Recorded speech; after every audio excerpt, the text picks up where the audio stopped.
My guest at this time is Horace Cooper. He's a senior fellow at the National Center for Public Policy Research and co-chairman of the Project 21 National Advisory Board.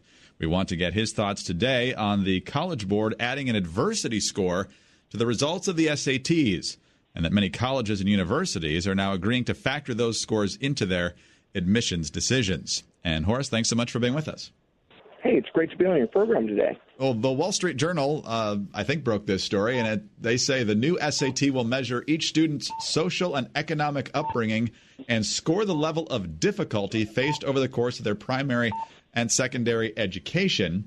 It does not, however, take race directly into account. So what do you make of this decision? Well, first of all, what's actually going on here is there's an attempt being made by the SAT testing centers to hide better the utilization of race as a technique for making it easier for some people to be admitted while making it harder for others.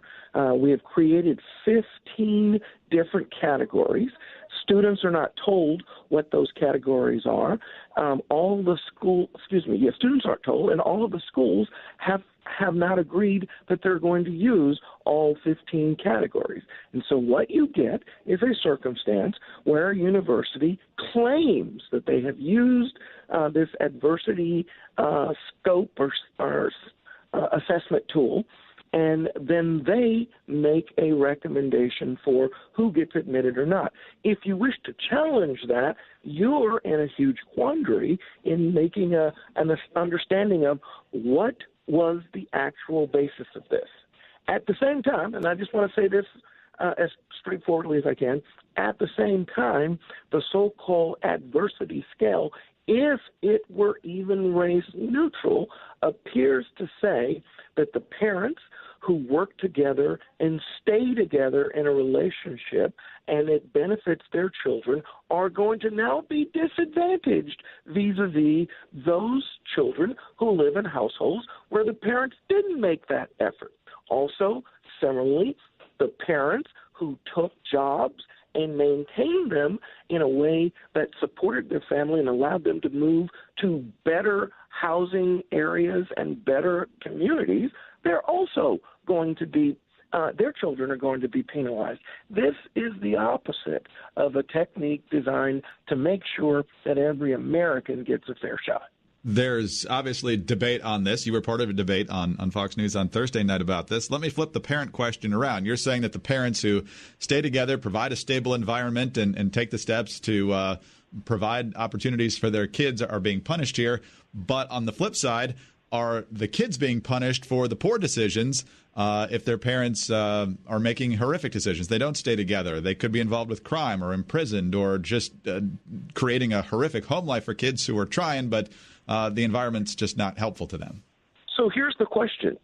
If there were no ability of any parent to influence the outcome of their child, then what we would only look at is the bottom line, what's going on with the child.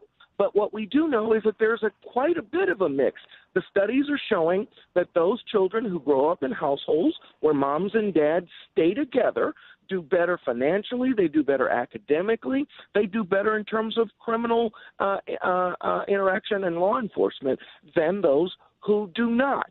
We don't want to create a situation where we start at the end and work our way back, and then we end up incentivizing people not to take this kind of concern. If you have worked hard and managed to provide for your family and move to a better neighborhood, the idea where it has better schools, where it is safer, where your children aren't going to likely have bad influences, the idea that that's now a disadvantage, because that's hard. That requires effort. We would never want to encourage a scenario where those who are working hard to do the right thing on behalf of their children actually find their children suffer more than those who didn't. So it's providing an incentive or an excuse for parents who don't parent the right way. In other words, that it provides an excuse, and so if they don't do their jobs and don't act responsibly, they're depending on the system to essentially provide for their kids instead of doing it themselves. And let's not forget, that's hard work. It's not easy. It's not simple to be able to do these kinds of things. It requires substantial sacrifice. Why should we want a system that says it's okay, we're not going to encourage that kind of behavior? Here's what we do know.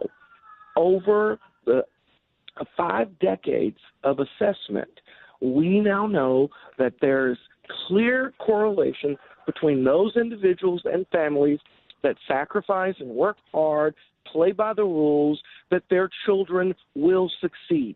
That technique works far better, and when measured, contrasted against those who have received social services, public assistance, and the like.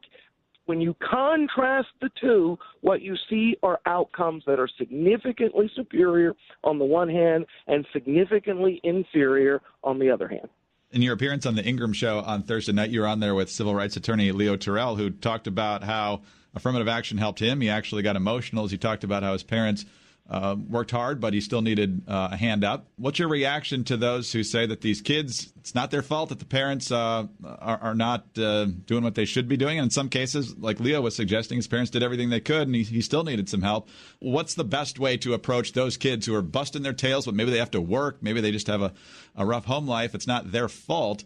How do we help them without hurting the kids who are achieving even higher? Well, that's the problem. In fact, one of the things that Leo wasn't careful to acknowledge up front is that special considerations were given so that he could have an opportunity. We all want everyone to have an opportunity, but it's not like there were a million people that could go to the college or university in California. There's a limited number of people who can. And if you select one person over another, then that other person is now missed out on their opportunity. What I was pointing out was what's particularly unfair is to do that solely on the basis of race. We've gotten a chance to learn. It was wrong in the 30s, the 40s, and the 50s to say to people your educational attainment is going to be determined by your race. It's also true today that we should not be saying and we should not be encouraging the determination of whose educational attainment will occur on the basis of their race.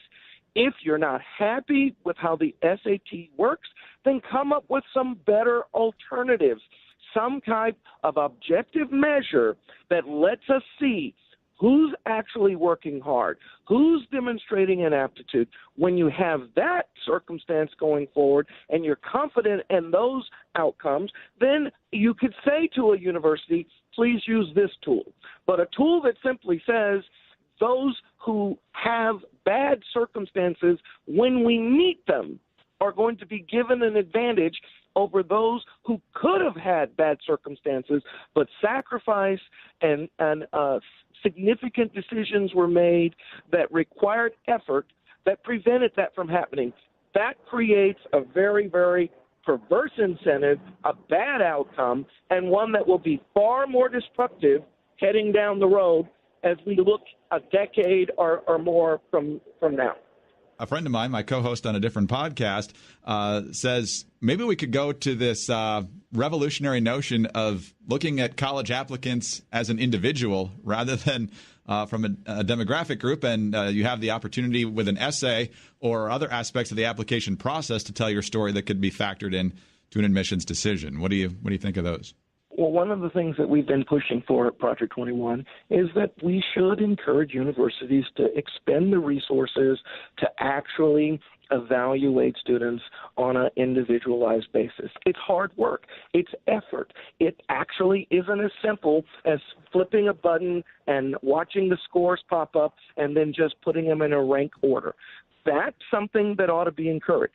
Now, I want to make sure people understand this. I'm going to give you the name of 3 individuals, Reggie Jackson, Michael Jackson, and Jesse Jackson.